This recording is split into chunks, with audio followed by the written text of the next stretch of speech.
As a hands-on innovation chapter, he has been in the forefront of creating technology solutions for diverse fields such as natural language search, spatial and data analytics, consumer segmentation, and economic geography. Over to you, Mr. Peeyush. Thank you, Sunita.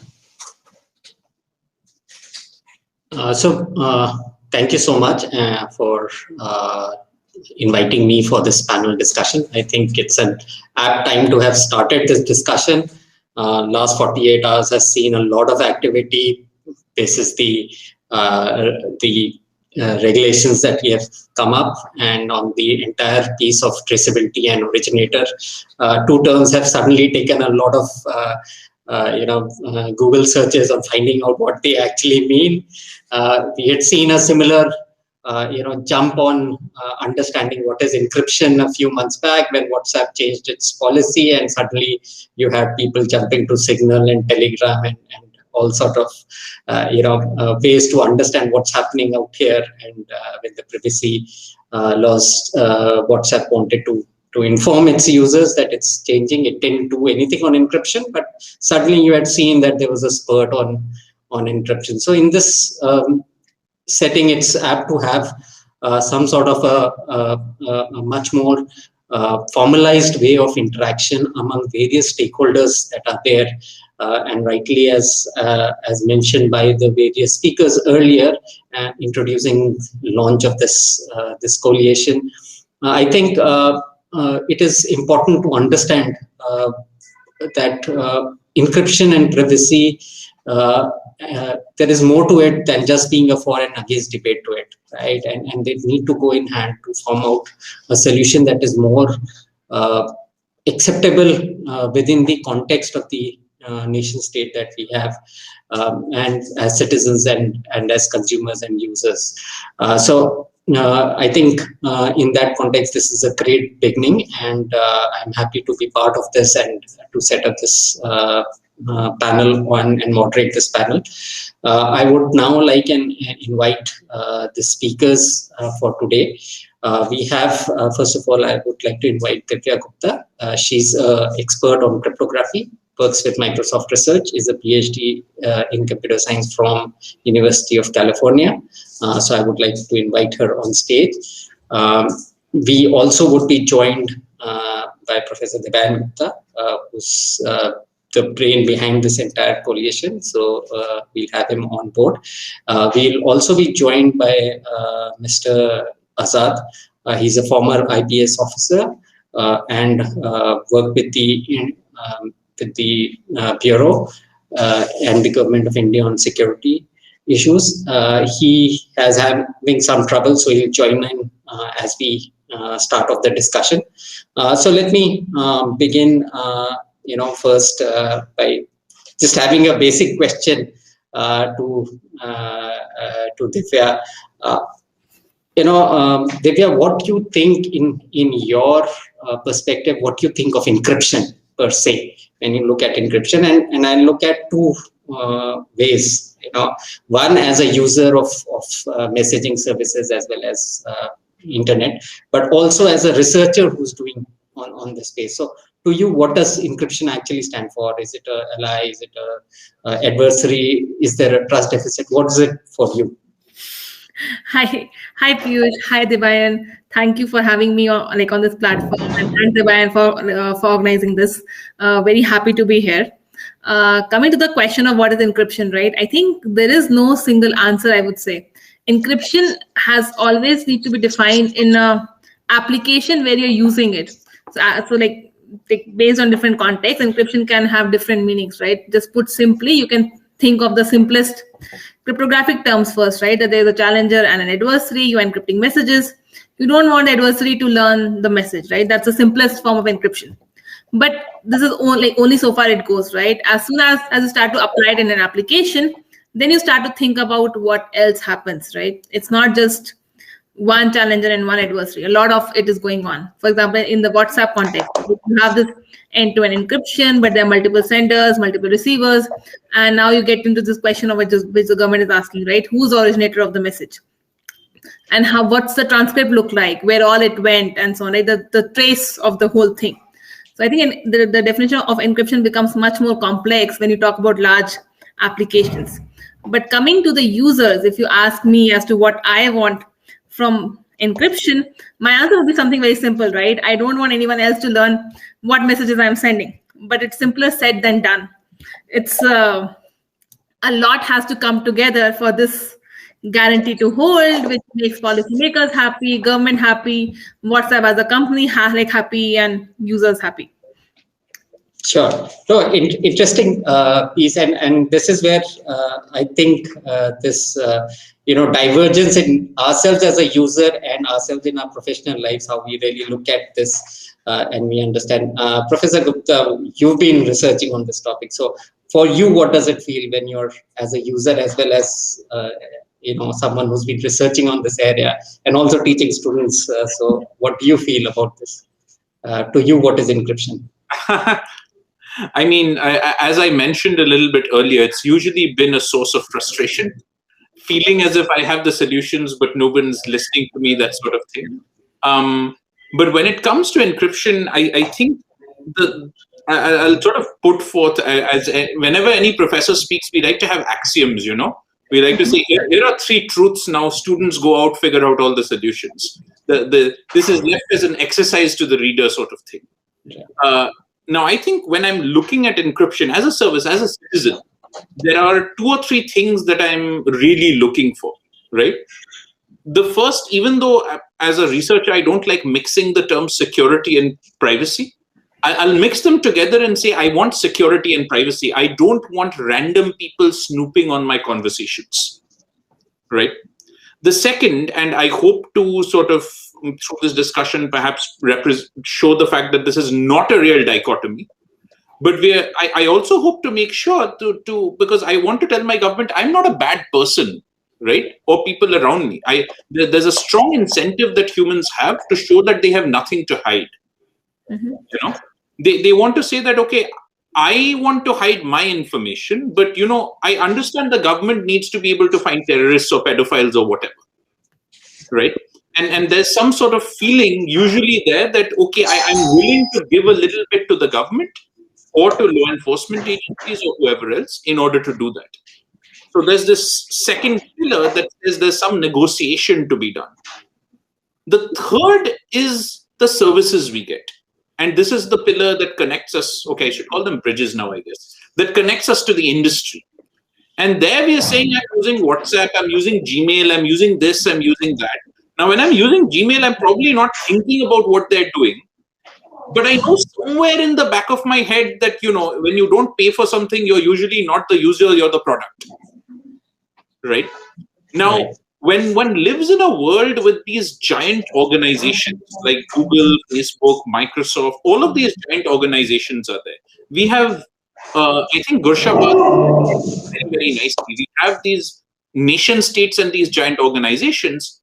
And in order to have citizens who can have some degree of freedom, I'm hoping that encryption can be one tool that helps us do that. To say that, no, you can't take all our data, right? Like the way I see it, if you're going to be selling my DNA, like I want some of that money. I want 15%. Right? So it's I think secrecy or hiding is the wrong term to use. Perhaps what I want, as a user, is control. It's not secret data, right? I'm giving it out to certain people for certain purposes, but I still want to have control over my sensitive data. I think that's how I look at it. And I mean, Peeyush, you know a lot about this. You're in this huge data. You're swimming in data.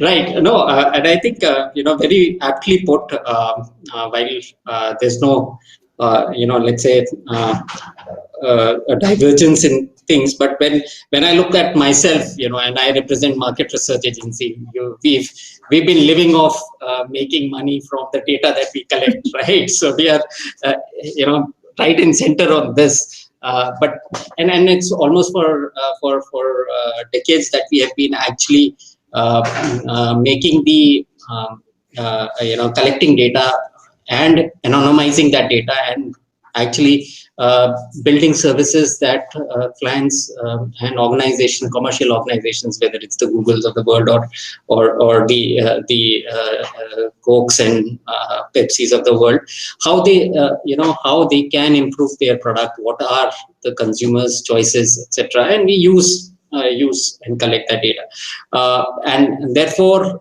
for almost, I think, so many years, over 100 years now, the market research agency has been actually ensuring that privacy is there. It's collecting data, it's aggregating and creating value, and ensuring that there is privacy still there, that information doesn't go out.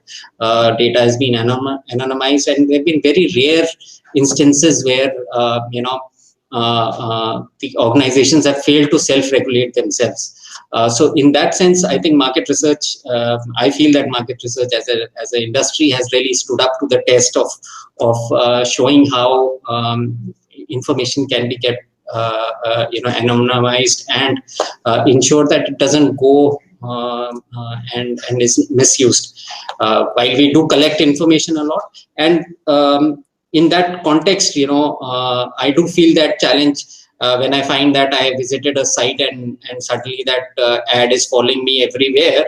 I realize, at the back of the end, there's an algorithm that's running it, but eventually it is not something that's been read by a person, or in our setup, it will be something that's been aggregated by a machine, and an alternative response has been set to it. But it's not that someone's snooping on your data. So while and I feel that challenge on a regular basis, because when as a user I see that becomes a challenge, but when I'm actually donning my professional hat of being able to find insights, I'm always looking for more data. Can I get more data, right? And I'd love to analyze that data and draw insights. But again, the insights and everything is on an aggregate basis. So, but as you said, Debayan, this we do want to build that bridge across, and that's the challenge where, as market researchers, this industry is really trying to ensure that we build those bridges, at least in terms of how data is getting finally used for building solutions, right? So Nielsen has been doing a lot of work on this space to try and identify what can and how we can anonymize data to ensure that it doesn't go out when we collect that information across.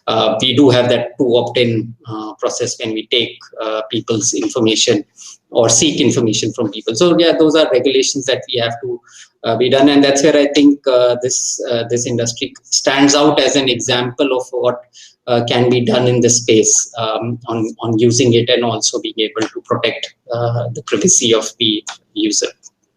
So I think sorry to interrupt you. I had a question on that. So you just said that you feel that the big corporations have done a good job at doing self-regulation and being careful about how data is used and not used for certain purposes and so on. But given the current situation, like, pardon my ignorance, where do you see is still the gap between what is being done and what should be done when it comes to corporations? Because I agree with you that there's no one person sitting there looking at my data.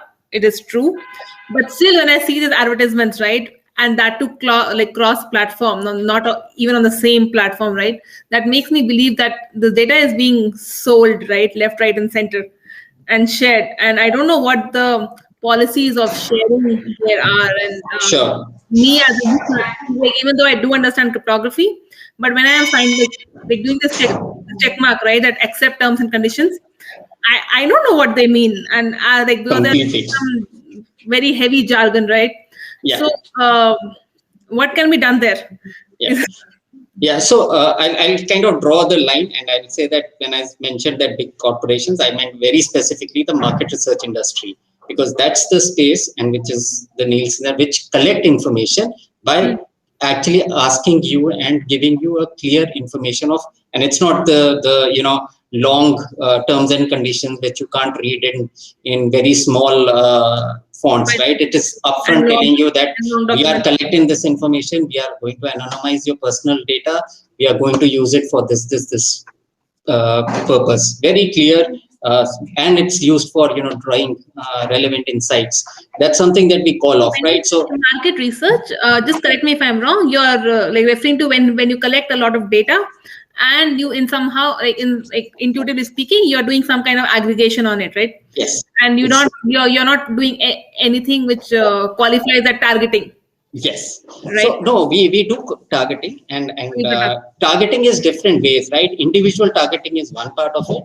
The other is you actually end up aggregating and profiling type of people, right? So you have in market research we have something called socioeconomic class, right? SEC, which we call, which is essentially trying to figure out whether you are affluent or what level of affluence you would have because you didn't adopt a particular product, right? So that's a targeting that you do, but it will be profiling at a very aggregate level, right? And that's what market research does, but it collects individual data because eventually you need to aggregate on individual data. I can come in and ask Divya a question, and this is something I've felt with some of my students, some of whom I see are in the audience. But we talk about all this hi-fi stuff. We want privacy while still getting some services. We want this aggregate. I want to know what everyone's average salary is or whatever. And I would love it if we could do some sort of nice homomorphic protocol for it or something. But at the end of the day, when you go out and talk to people, this thing Kerry was talking about, this culture of cybersecurity is sort of noticeably missing, right? Yes, definitely. Students aren't angry that, I don't know, the NSA looked at their information. They're like, why didn't the NSA hit like while looking at my information? Yeah. Right? Yeah, I see what you're saying. Yes. We are putting ourselves out there, whether you're talking about Instagram or Facebook, whether you're talking about Google, whether you're talking about even on LinkedIn, right? I'm always sort of posting new information, trying to let people know, hey, I'm here. This is me. My presence is here's more about me so you can learn.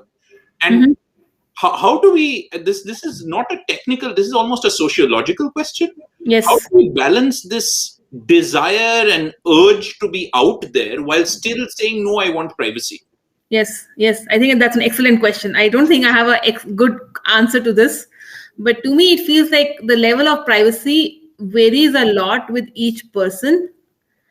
And ideally, there should be fine-grained control as to who gets how much privacy based on.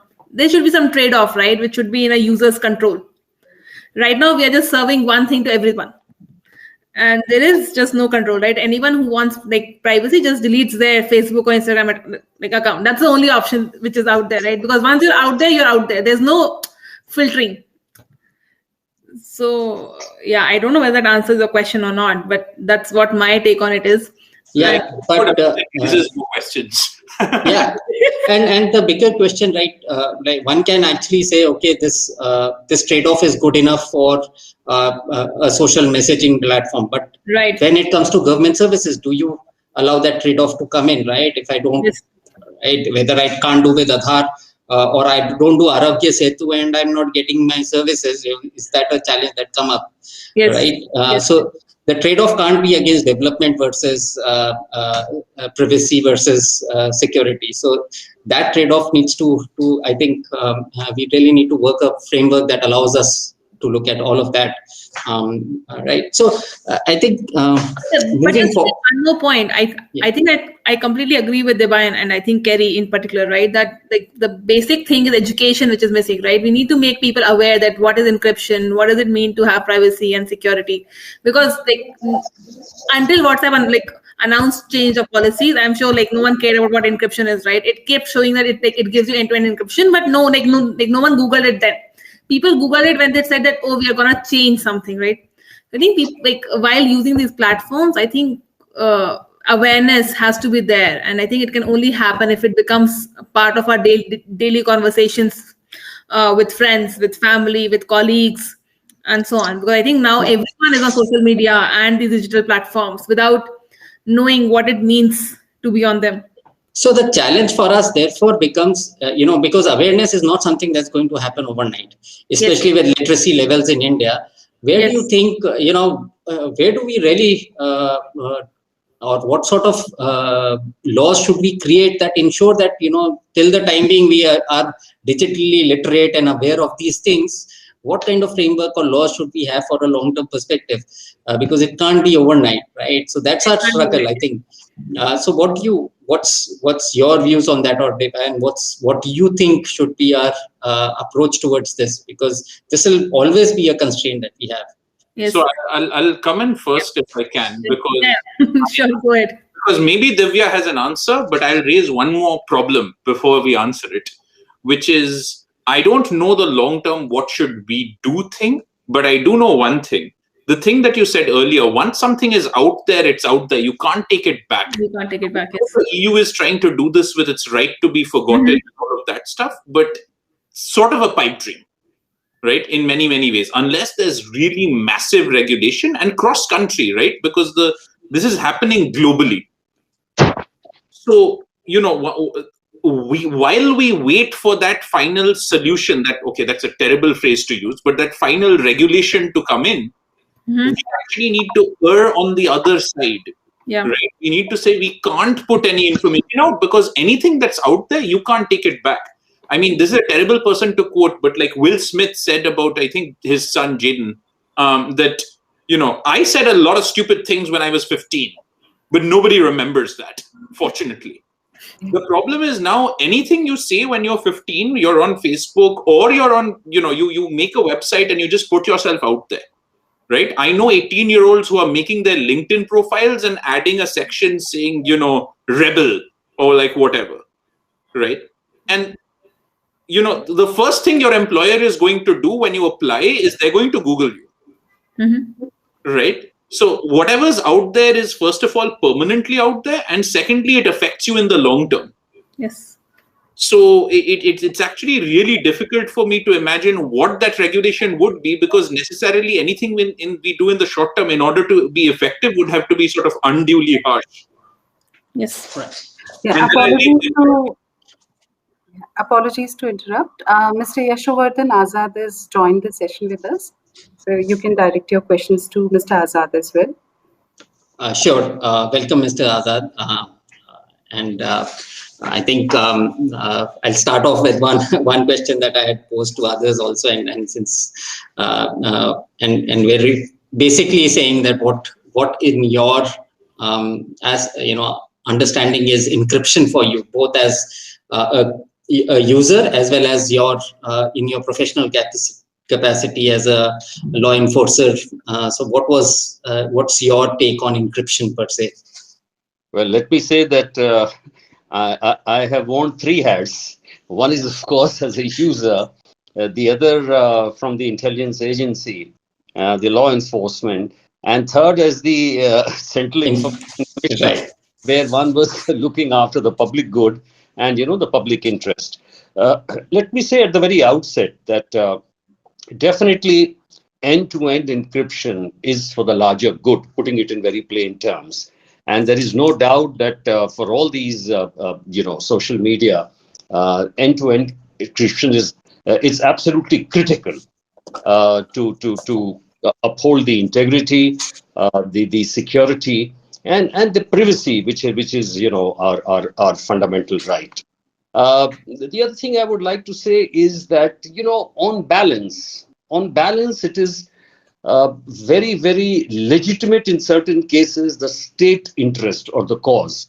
And, being involved in very, very sensitive operations where you're trying to achieve an end which you're just missing because of the actual content is actually very, very frustrating.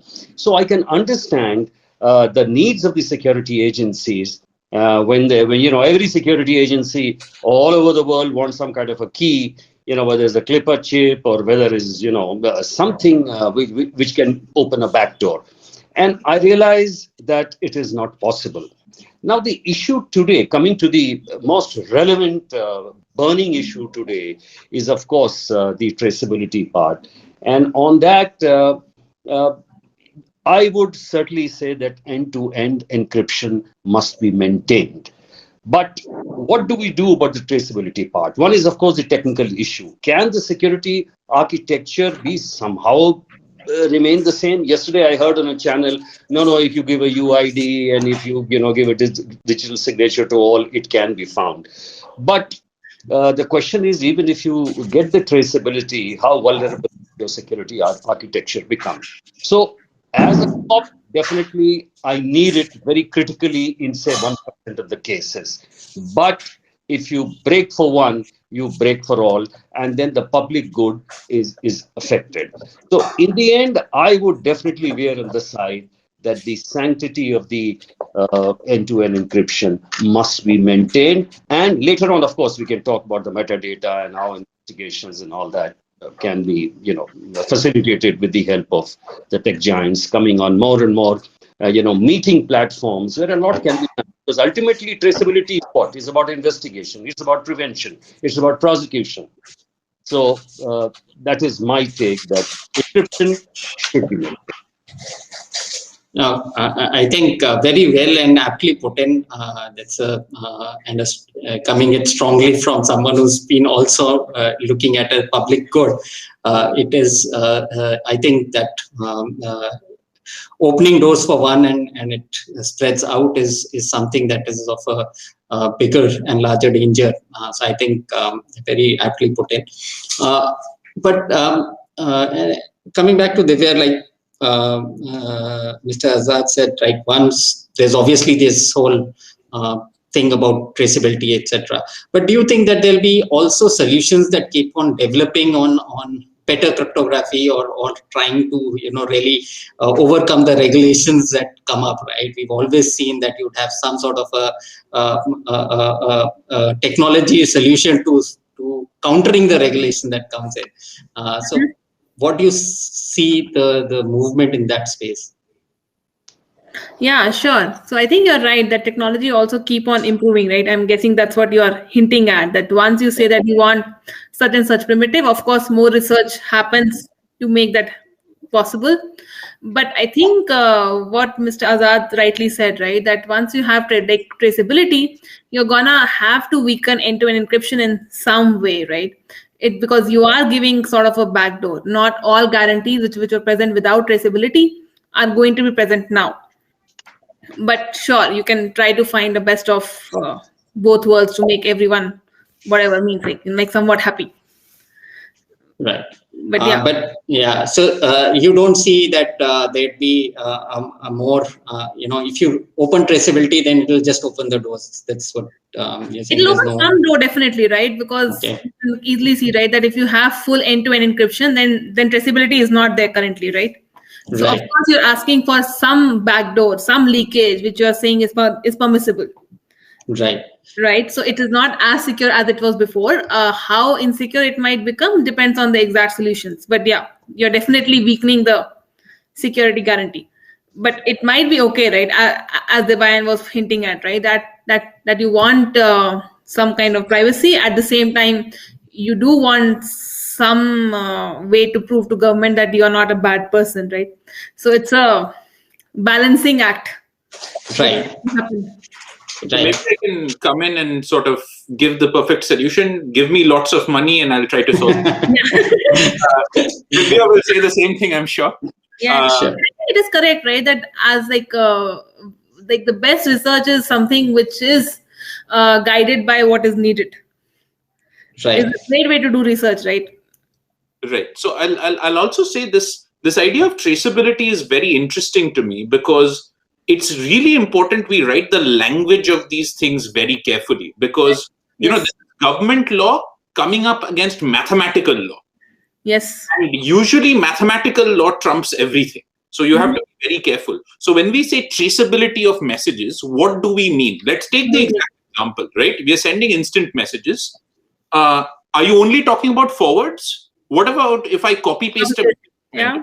That also be traced because then we are saying that some whatever company, if you're using Hike, WhatsApp, whatever else, they need to somehow make a hash of the message and look inside the message, or if it's just forwards.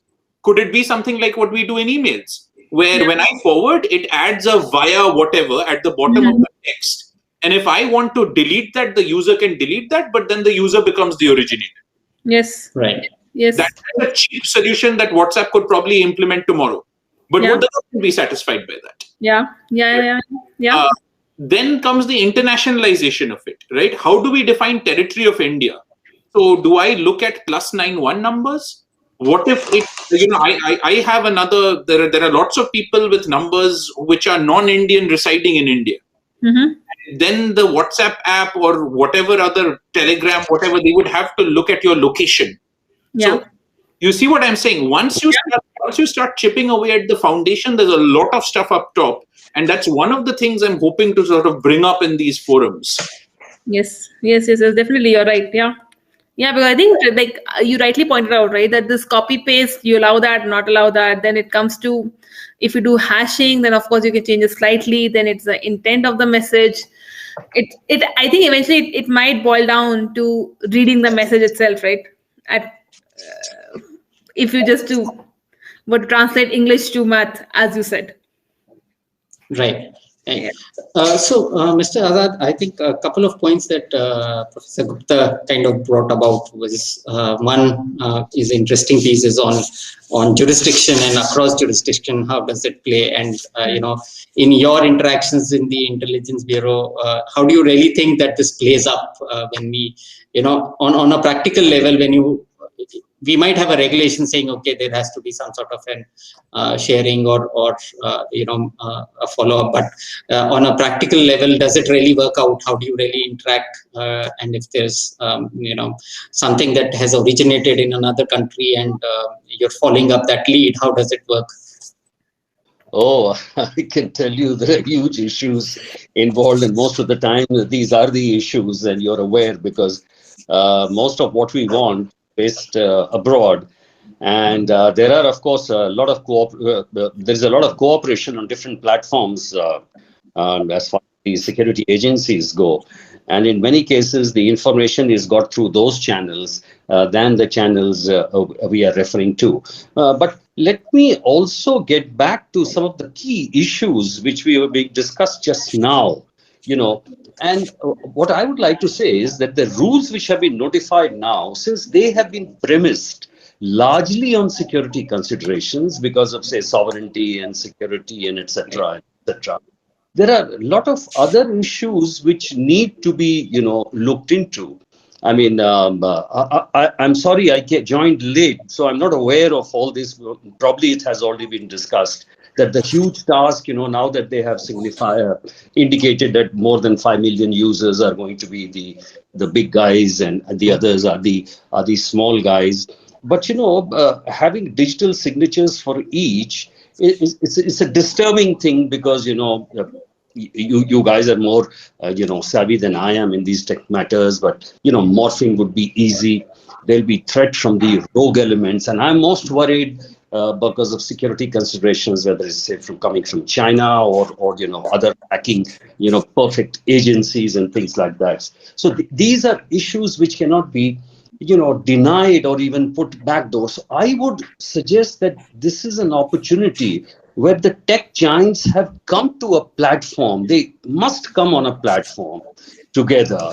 Like some time back, they said, we have some kind of a self-regulatory thing. But they should come and talk to the government that this is the huge, huge opportunity cost which is going to take place. It is just not simple to say that, let's have traceability. And let us also see to what extent when we metadata, to what extent the investigations can really be more productive. There is also a lot of need for the tech giants to come closer to the investigative agents, because what is the ultimate purpose? The state has clearly said that we need it for our law and order. Now, let me give you one very small example. I think all of us would agree that if there is a case of lynching in this country, we would like to know that who's the person actually responsible. So whether the traceability should be through, cracking open the encryption or not, or there is a better method. So in that respect, If the tech giants come and say, listen, we can cooperate on these areas and we can give you this much, that is how the interpretation of, better metadata or anything like that. I think a lot of these things can be solved. And I have noticed in my own career that many a times when you're dealing with these private companies and you explain the issues to them, they come up front and they are very good. So I'm sure there is some kind of solution could be found. Though, as Divya was rightly saying, that technology advances with requirements of the society. And ideally, if something like a right marriage between the privacy and state demands could be found, nothing like it. Right. I'm sure all of us, are looking for getting that right marriage going. And you raised very pertinent concerns, and based on the latest regulation and how they are looking at including digital signatures and sending them. These are challenges that are there. I'm sure technology firms would also want to find a solution with them, and their cost of opportunity is much larger. So it's in their interest to come up forward. But from let's say the point that you raised on metadata, what is our understanding on metadata and its encryption? Is there something that Divya, you think, or Professor Gupta, you think on metadata sharing, and what should be the things around it? What should be the regulation framework around that?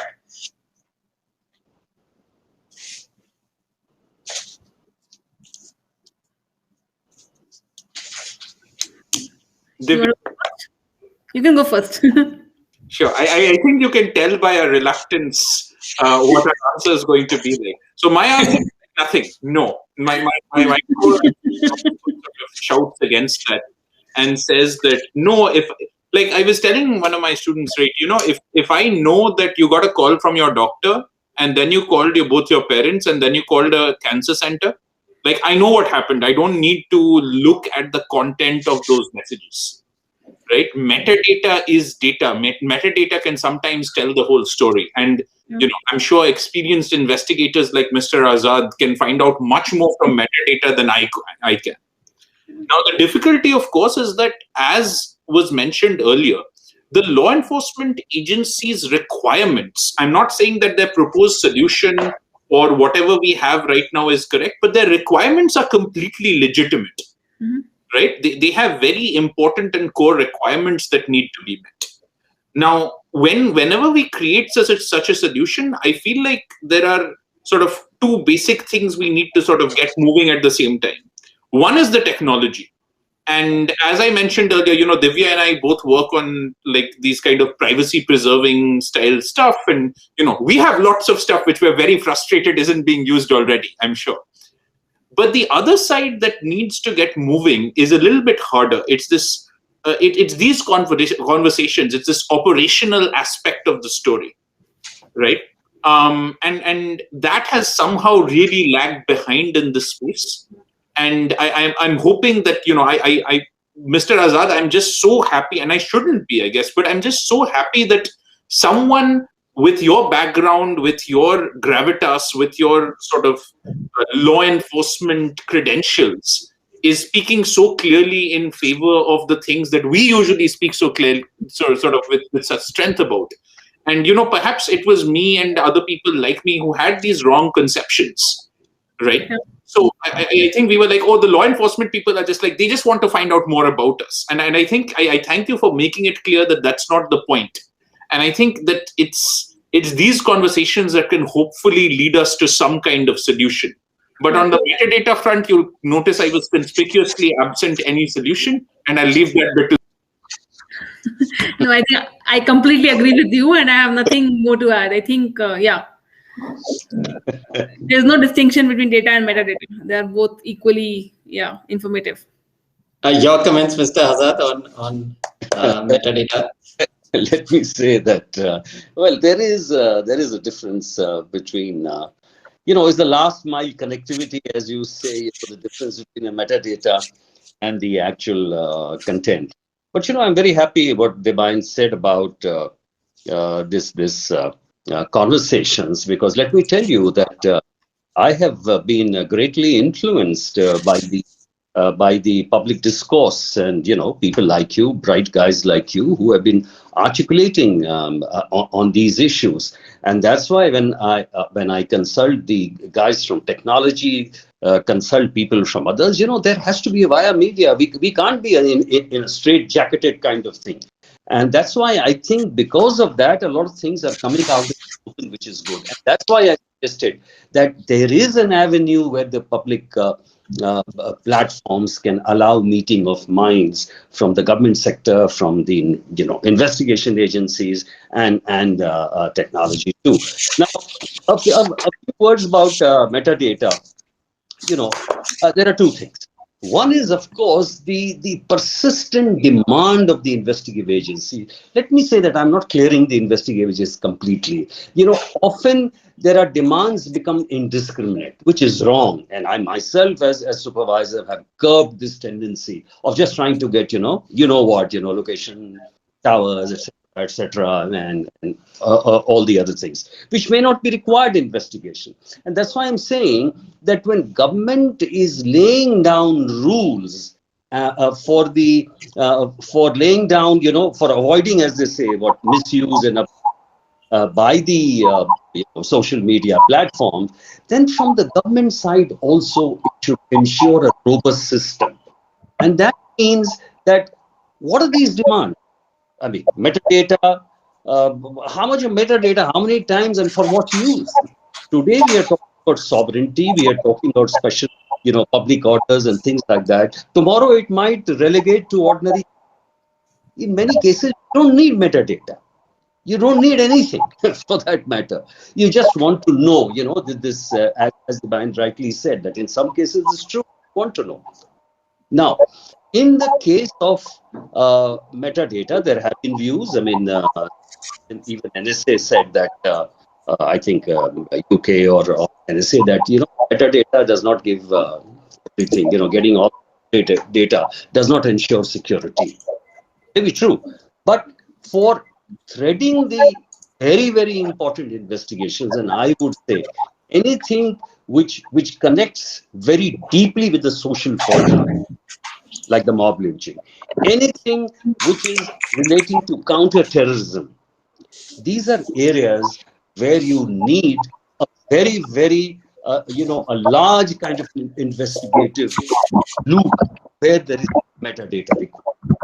And in that case, so unless the government also no, we may be, instead of and there should be a audit, by the way.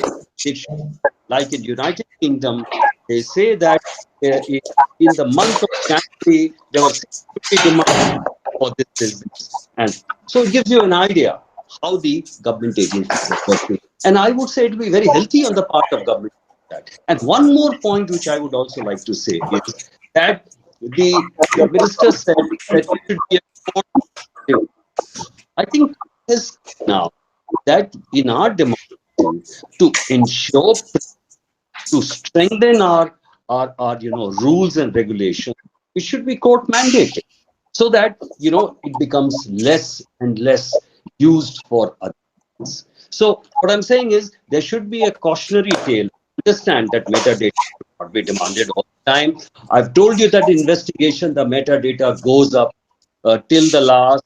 The last bit is to be connected, but also for demanding all that, there should be a robust system and there should be. Sure. No, I think very well put and actually covered certain aspects, and I think we understand that use much better. I think we've overshot our time. We've had a lovely interaction. I think there are so many nuances that one can keep on going, but I think we need to wrap up the discussion. So I would thank all the panelists for joining in and having this discussion. I think it's the initiation, and I really hope the organizers continue to do this. A good weekend, start to the weekend on a healthy discussion is always good. So I think we'll thank the panelists for being out there. Thank you, Mr. Azad. Thank you, Divya. Thank you, Professor Gupta. And over to you, Sunita. Once it's out on the internet, then we can't take it back.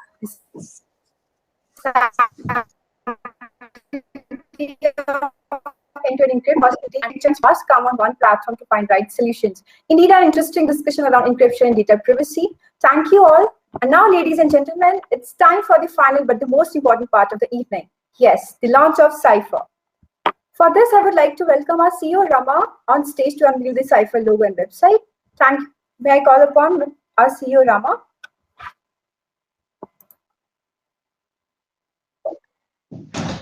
Over to you, Rama.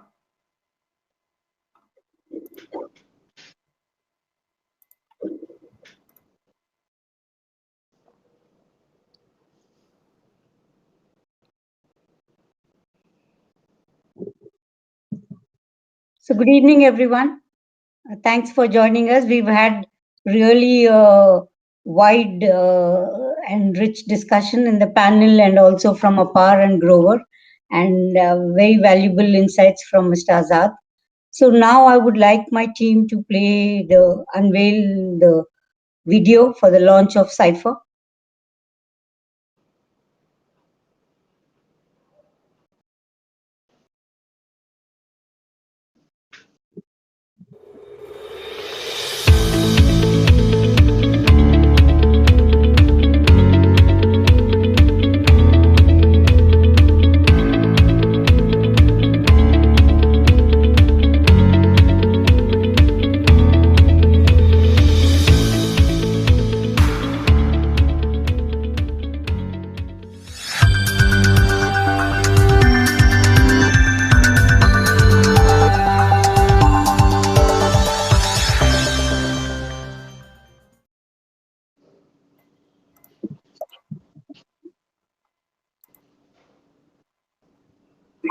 So today is just signifying the launch.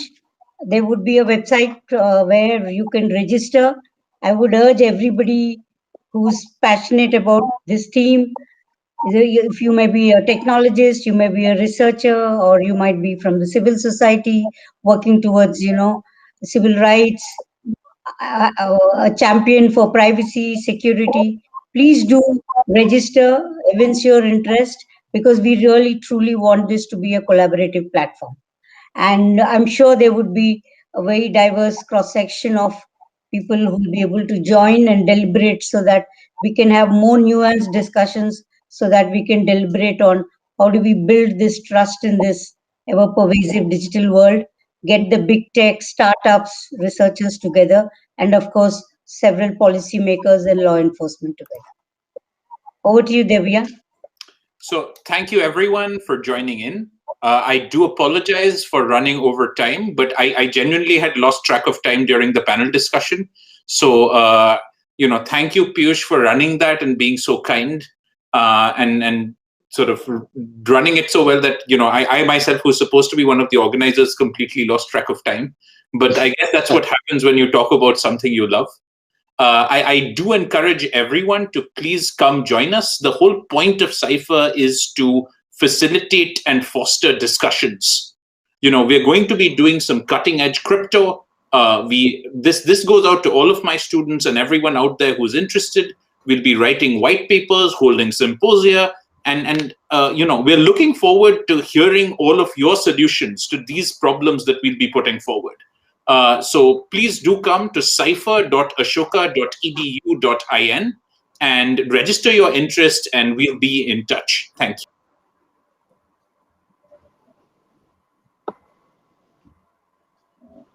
And thank you, Debayan, for the partnership with DSCI for hosting this. Thank you all. With this, we have come to the end of the launch ceremony. We thank all our respective speakers for sharing their insights and experience. We also thank our participants for the time today. To know more and register interest about CIPHER, please visit cipher.ashoka.edu.in. Have a great evening, everyone. Thank you so much.